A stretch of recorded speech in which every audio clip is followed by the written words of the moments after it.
Mesdames, Messieurs, bonjour et voici pour vous le sommaire de ce 13h au Bénin. Les acteurs de la mise en œuvre du programme de coopération internationale communale 2022-2026 se réunissent à Ouida du 6 au 9 février pour passer au peigne fin le niveau d'avancement du programme et surtout réfléchir aux mécanismes de promotion de l'économie locale et le renforcement de la prise en compte de l'approche genre dans la gouvernance locale. Ensuite, les populations de Banté ont prié et rendu hommage à la mémoire du regretté général de division Soumanou Oké. C'est au 41e jour, conformément à la tradition musulmane, qu'ils ont imploré la clémence d'Allah à l'ancien chef d'état-major à la retraite, rappelé à Dieu le 17 décembre dernier en France. Et puis enfin, un retour au pays natal définitif pour l'artiste Rabi Solo. Il est accueilli à l'aéroport international local Nabilande-Cantine de Cotonou par sa famille et un public en liesse. Son retour était déjà attendu avec les affiches d'annonce de son concert prévu pour mars prochain, 18 ans après son départ du pays. L'artiste chanteur béninois, auteur de plusieurs tubes, est de retour. Un retour qui sera célébré à travers une prestation sur scène. Et voilà pour vous le sommaire de ce 13h au Bénin. À nouveau bonjour et bienvenue si vous nous rejoignez. Poursuite du programme de coopération internationale communale 2022-2026. Les acteurs de sa mise en œuvre se réunissent à Ouida, bien entendu, du 6 au 9 février pour passer au peigne fin le niveau d'avancement et surtout réfléchir aux mécanismes de promotion de l'économie locale et le renforcement de la prise en compte de l'approche genre dans la gouvernance locale. Teddy Goudalo pour les détails. Des partenaires communaux du Bénin et de la région flamande de Belgique se mobilisent à Ouida pour renforcer leurs capacités. En témoigne cette séance de travail qui focalise les attentions sur le programme de coopération internationale communale 2022-2026. On veut renforcer non seulement les communes béninoises par rapport au genre, avec le programme VVG ANCB, mais on veut aussi renforcer l'ANCB elle-même. On veut renforcer les employés de l'ANCB pour que eux, quand ils travaillent avec les communes béninoises, prennent en compte encore plus le genre dans leur travail, dans leur propre programme, peut-être pas sur le genre, mais sur l'économie locale ou sur la gouvernance locale. Je voudrais aussi saluer le partenariat entre la VVSG et l'ANCB qui œuvre donc au renforcement global du partenariat entre les communes. Et puis remercier sur le terrain le personnel communal, les jeunes, les volontaires des communes dans les deux pays qui se mobilisent au quotidien pour faire vivre ces partenariats, ces nombreux échanges, ces activités qui permettent à tous d'échanger et de se concentrer et à œuvrer pour un avenir meilleur ici au Bénin. Le projet vise la promotion de l'économie locale et le renforcement de la prise en compte du genre dans la gouvernance locale. Plusieurs communes sont ciblées afin de permettre sa mise en œuvre. Entre autres, on note Boïcon, Dogbo, Perere, Materi, Niki, Cover et Porto Nouveau. Ce programme a donc pour objectif de renforcer les autorités locales afin qu'elles mettent en œuvre des stratégies de qualité dans le secteur de l'économie locale en lien avec la thématique genre, en étroite collaboration avec les populations à la base et avec une attention particulière aux groupes vulnérables afin de ne laisser personne de côté. La participation citoyenne et la question du genre sont donc les thèmes phares de cette rencontre nationale entre communes belges et béninoises. L'Association nationale des communes du Bénin joue une part active pour l'atteinte des résultats escomptés. Deuxième édition de la fête de retrouvailles des descendants du roi Béanzin. Le rendez-vous cette année, une fois encore, était l'occasion pour les filles et fils de cette lignée de revisiter l'histoire. Les actes de bravoure du roi Béanzin ont été rappelés. Un accent particulier a été mis sur l'héroïque rencontre de 25 janvier 1894. 129 ans après, prince et princesse Béanzin sacrifiaient un devoir de mémoire. Diverses activités ont meublé ces retrouvailles. Les manifestations ont démarré très tôt par une messe d'action de grâce à l'église Christ-Roi de Djimé. Les détails dans ce reportage. 2 ans après la première rencontre, ils sont cette année encore revenus à la charge. Réunis sur l'esplanade du palais privé du roi Béanzin, hommes et femmes de tous âges, issus de la lignée du souverain, revivent ici un pan de l'histoire d'un héros dont la bravoure séduit encore plus d'un. Pour cette édition de la fête de retrouvailles des descendants du roi Béanzin, les moments forts du règne du souverain et de sa résistance aux colons ont été rappelés. Un accent particulier a été mis sur les différentes batailles menées, des nombreuses dates dates, une a particulièrement retenu l'attention, celle du 25 janvier 1894. C'est ce jour à Akadjakpa que Dada Beranzi a envoyé un émissaire au général Alfred Dox pour lui demander de toucher le président français pour qu'il y ait une négociation entre deux chefs d'État. Dada Beranzi n'a pas connu une reddition, on ne l'a pas pris. Il a plutôt demandé qu'on organise cette rencontre. Et les jours qui ont précédé cette rencontre, il a procédé à l'hommage des soldats morts sur le champ de bataille, à ce qu'on appelle aujourd'hui le discours d'adieu de Beranzi. Ce jour, il a demandé qu'on lui envoie le capitaine privé qui est arrivé nuitamment le chercher, parce qu'en plein jour, il aura tollé au niveau de toute la ville d'Abomey. Donc ce voyage, ça a été fait en hamac. Le roi était dans un pagne de velours, avec sa majestueuse pipe, avec ses sandales, donc avec sa posture de roi où rien n'a entamé son moral. C'est ainsi qu'il est arrivé le 26 janvier 1894 à Yego. C'est après cela que le nom Goro est connu de tout le monde. C'était à 6h30 du matin. 129 ans après cette journée inédite, c'est à un devoir de mémoire que sacrifient ces princes et princesses à l'occasion de cette fête identitaire. Les temps forts de cette journée ont été rappelés, les localités parcourues pendant les luttes, les circonstances ainsi que tous les sacrifices effectués par le roi pour défendre son peuple ne sont pas passés inaperçus. Il a dit, moi, Dada Beranzi, jamais je n'accepterai de signer aucun papier susceptible d'aliéner l'indépendance de la terre de mes aïeux. C'est ça qu'il a fredonné depuis Abomey jusqu'en exil en Martinique. Et c'est là que Dada Beranzi a d'abord fait les sacrifices en la mémoire des soldats morts pour la patrie. Il est rentré en alliance avec eux. Et il a dit, je ne veux pas qu'au porte des morts, le douanier trouve des souillures à mes pieds. Et ça a été le pacte de la non-trahison. Aujourd'hui, nous n'en avons plus. Quand on dit, on le fait. Et lui, il a respecté la mémoire de ceux qui sont morts pour dire qu'il ne changera plus d'avis. La leçon que tout le monde, chaque fils du roi Béhanzin devrait garder de ce jour, c'est, disons, la fidélité. Aujourd'hui, nous avons des amis de boisson, de manger, et on se trahit, alors que celui-là, même le fait même que les soldats ne soient pas encore ici, il reste fidèle à eux. Fiers de porter le nom Béhanzin, fils et fils descendants de ces héros ont communié dans la joie. Ils ont été appelés à faire leur des valeurs comme la sincérité, la fidélité, l'unité, de même que la fraternité. Pour finir, un appel est lancé aux citoyens de toutes les contrées du pays. Tous sont invités à suivre les traces de ce précurseur du nationalisme. Le Bénin célèbre le premier anniversaire de la déclaration des zones de Donatin et de la Bouche du Roi comme aire marine protégée. Un an déjà que cette décision du gouvernement est mise en application en permettant de protéger les espèces menacées de disparition au large des côtes du Bénin. L'événement a été commémoré cumulativement avec la 19e édition des Journées nationales pour les tortues marines à Cotonou. C'était ce samedi dernier. Précision avec Willem Cliquant, Elvis Tonouquin.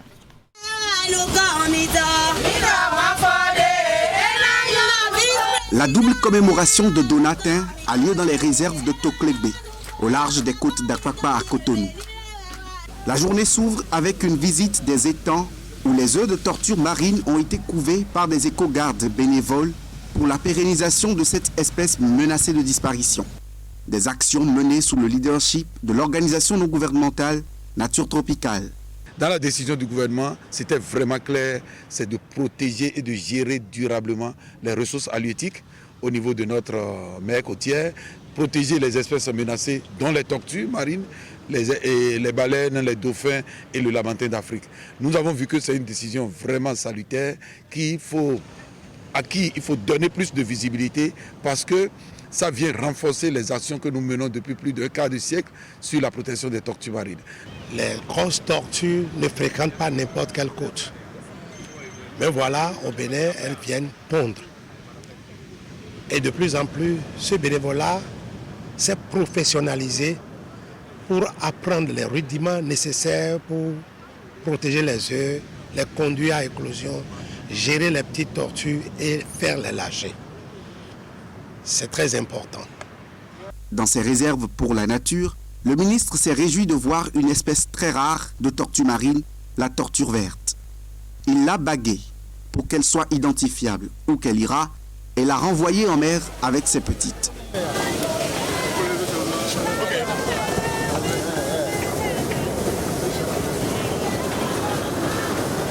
Les échanges entre divers pays permettent de voir un peu le niveau de migration de ces tortues. Tenez, comme pour exemple, une tortue baguée ici à Cotonou s'est retrouvée au Pérou. Ça fait 9000 km au moins de vol, à vol d'oiseau. C'est important de le savoir. Parce qu'après avoir eu du petit matériel pour renforcer les capacités, appuyer les éco-gardes, c'est que les éco-gardes qui sont des bénévoles ont commencé par donner des résultats très intéressants. Aujourd'hui, nous avons plus de bébés tortues. Ce n'est pas Nature Tropicale qui est sur la plage pour surveiller partout. C'est des volontaires que nous avons identifiés, à qui nous avons donné des formations, du petit matériel. Et c'est ces volontaires-là qui font les patrouilles la nuit, collectent les œufs, mettent les œufs en incubation, obtiennent des bébés et, avec les touristes, retournent les bébés en mer. Cette 19e édition des Journées nationales pour les tortues marines et celle à venir deviennent donc une fête annuelle de lâcher de petites tortues. Un geste de portée pour la sauvegarde de l'espèce dans son écosystème et favorisant le développement de l'écotourisme au Bénin. Et voilà qui est bien, nous restons dans les eaux béninoises. L'exercice multinational au Bangamé Express 2023 s'est achevé après 5 jours d'opération en haute mer sur plusieurs scénarios. C'est une occasion pour la marine du Bénin d'évaluer sa capacité opérationnelle à agir en cas d'attaque des pirates sur les eaux béninoises. L'exercice a été clôturé par une séance de débriefing à la préfecture maritime à Cotonou. Voici le reportage. Ce navire flottant sur les eaux béninoises est attaqué par les pirates. Il y a les pirates qui sont venus emporter le commandant, le chef ingénieur, le mécanicien et l'électricien. Ok, à quelle heure ils sont venus à peu près? À quelle heure ils sont venus? Ils sont venus à 11h15 environ. Ok, 11h15 environ. Mais très tôt, l'une des patrouilles des forces navales le localise puis l'intercepte. Attention, nous ne sommes pas dans une situation réelle, mais plutôt une séance d'entraînement pour évaluer les capacités de réactivité de la marine nationale face aux menaces de cette nature qui prend une dimension importante dans le golfe de Guinée.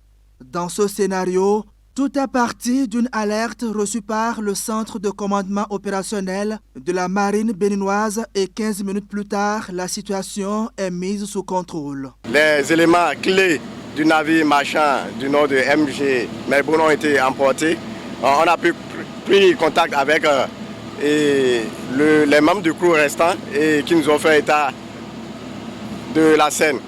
Donc les pirates étaient venus, au total il y avait 8 pirates selon les dits de l'un des éléments, et les pirates ont emporté les éléments. Donc, on a pu prendre contact avec eux, les assurer et faire le boarding et arriver à bord, on a rassuré et puis on a ramené un autre équipage avec qui on a pu dérouter le navire vers le port. Donc la procédure va se lancer, les spécialistes du droit vont saisir le dossier et puis ils vont le traiter.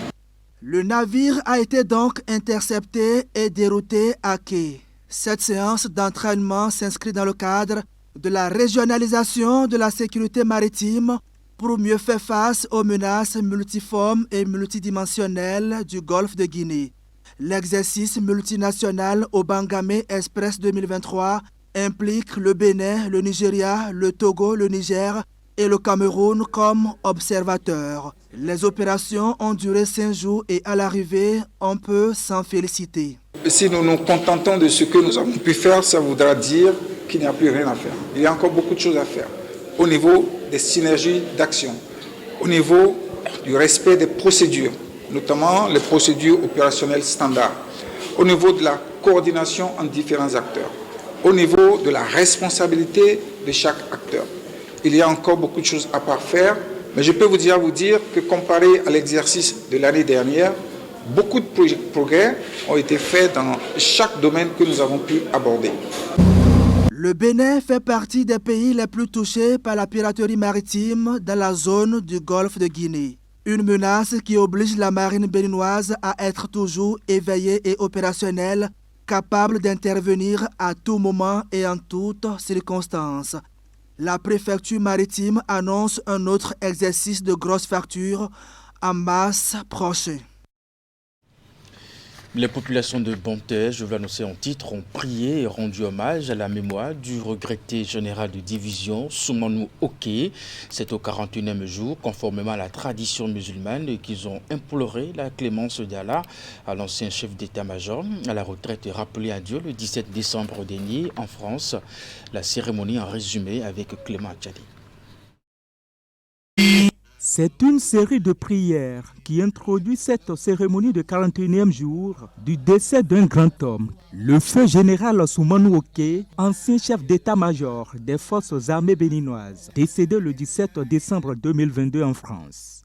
Avec une forte mobilisation des forces vives de la commune de Banté, ils ont sacrifié à cette tradition religieuse pour honorer l'illustre disparu et surtout exhorter Allah, le miséricordieux, à l'accueillir pour un repos éternel.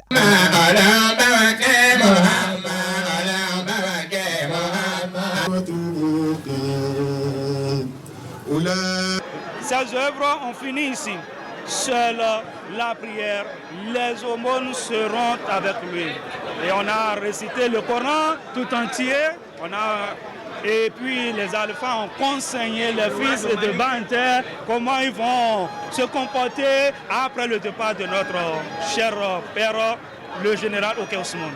Malgré la nature de l'événement et son caractère religieux très symbolique, des hommages se sont enchaînés sous forme de témoignages. Pour sa famille et ses proches, l'histoire écrite par le général vient les consoler et les motive à beaucoup prier pour son repos infini. C'est une cérémonie vraiment bien riche. Je suis beaucoup réconforté avec les témoignages, les prières faites au nom de mon frère Oké Soumanou. Je suis beaucoup réconforté, seulement que je ne le verrai plus moi-même. Après son enterrement, l'émotion est encore vive. L'émotion est encore vive. On dirait que c'est aujourd'hui que nous sommes en train de faire les obsèques. Le général est plus qu'un baobab. Et quand dans la forêt, le baobab tombe, ça représente beaucoup de choses. À cette cérémonie, comme lors de son inhumation, les associations de développement de la commune, notamment celle de l'arrondissement de Banté, s'est faite représenter par son président, le colonel Marcelin Laouro, un très proche du feu général de division qui ne tarit pas de mots pour exprimer son regret de perdre celui qu'il qualifie d'exemple pour toute une communauté. Il est souvent animé d'un calme légendaire pour régler tous les points qui se posent. Le général est quelqu'un, un ressortissant de Banté qui est disponible pour sa localité. Et dans les prières qui ont été faites ici, vous-même, vous l'avez entendu de vos propres oreilles, que ce que les gens demandent, c'est que nous, les cadres aussi, nous soyons disponibles pour notre localité. Qu'il faut que l'association de développement que le général nous a laissée, que nous puissions conduire cette association de développement à bon port, tel qu'il a fait durant ces 2 mandats. Pour rappel, le feu général de division Soumanou Oké est un grand chef militaire aux compétences professionnelles et aux qualités humaines exceptionnelles. Commandeur de l'Ordre national du Bénin, médaillé de l'Union africaine et médaillé d'argent de la défense nationale française, l'ancien chef d'état-major général des forces armées béninoises s'en est allé à 67 ans après une carrière et une vie accomplie. Et puis le général Soumanou Oké a été un homme de grande valeur morale et humaine. Les personnalités de sa commune de provenance l'ont témoigné à la cérémonie de prière, ceci à travers des hommages qui lui ont été rendus. On écoute un bout de leurs propos au micro de Clément Tchadi.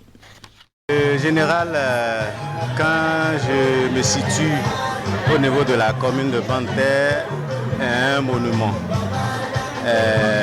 Comme on le dit, illustre disparu. Il a su illustrer sa vie, son parcours terrestre.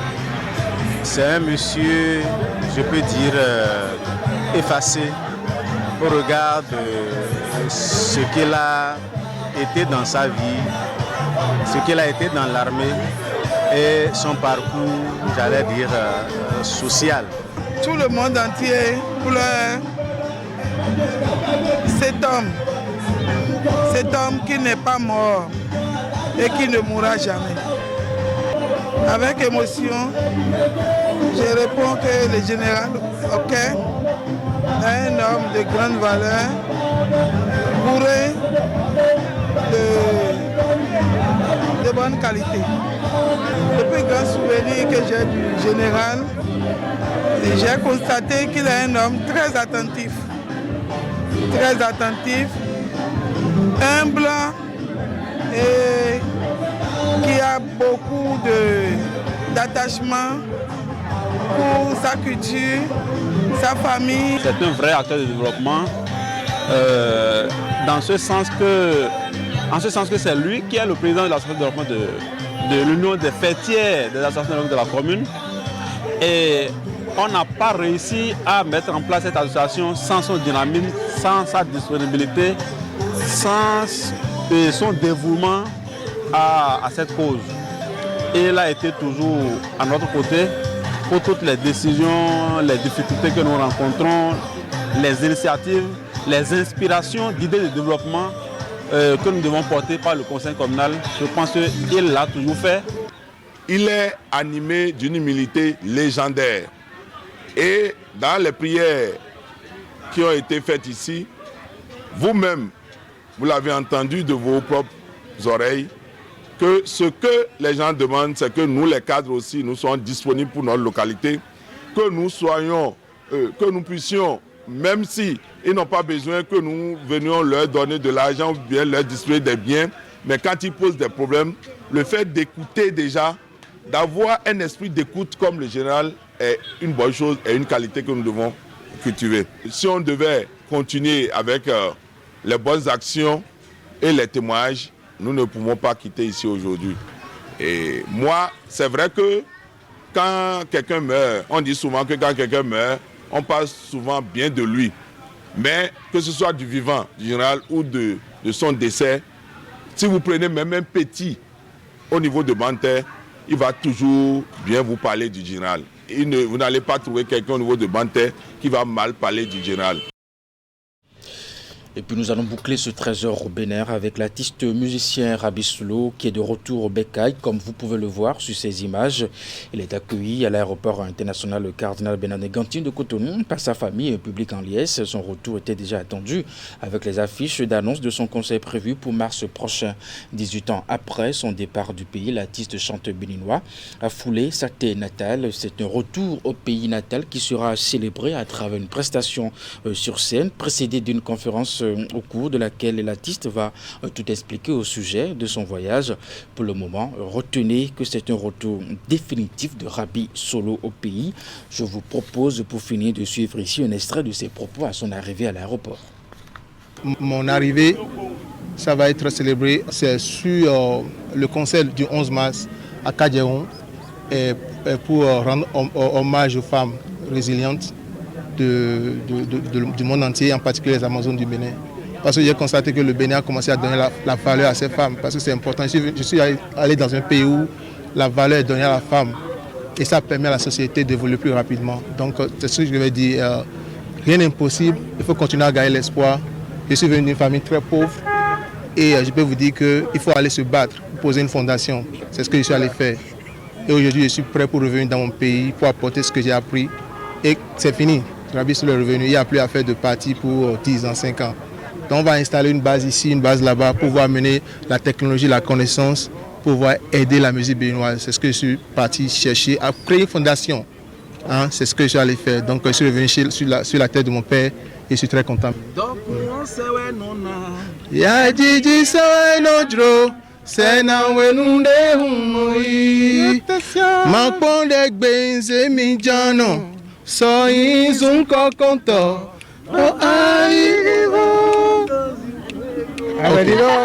Je vous ai laissé chanter.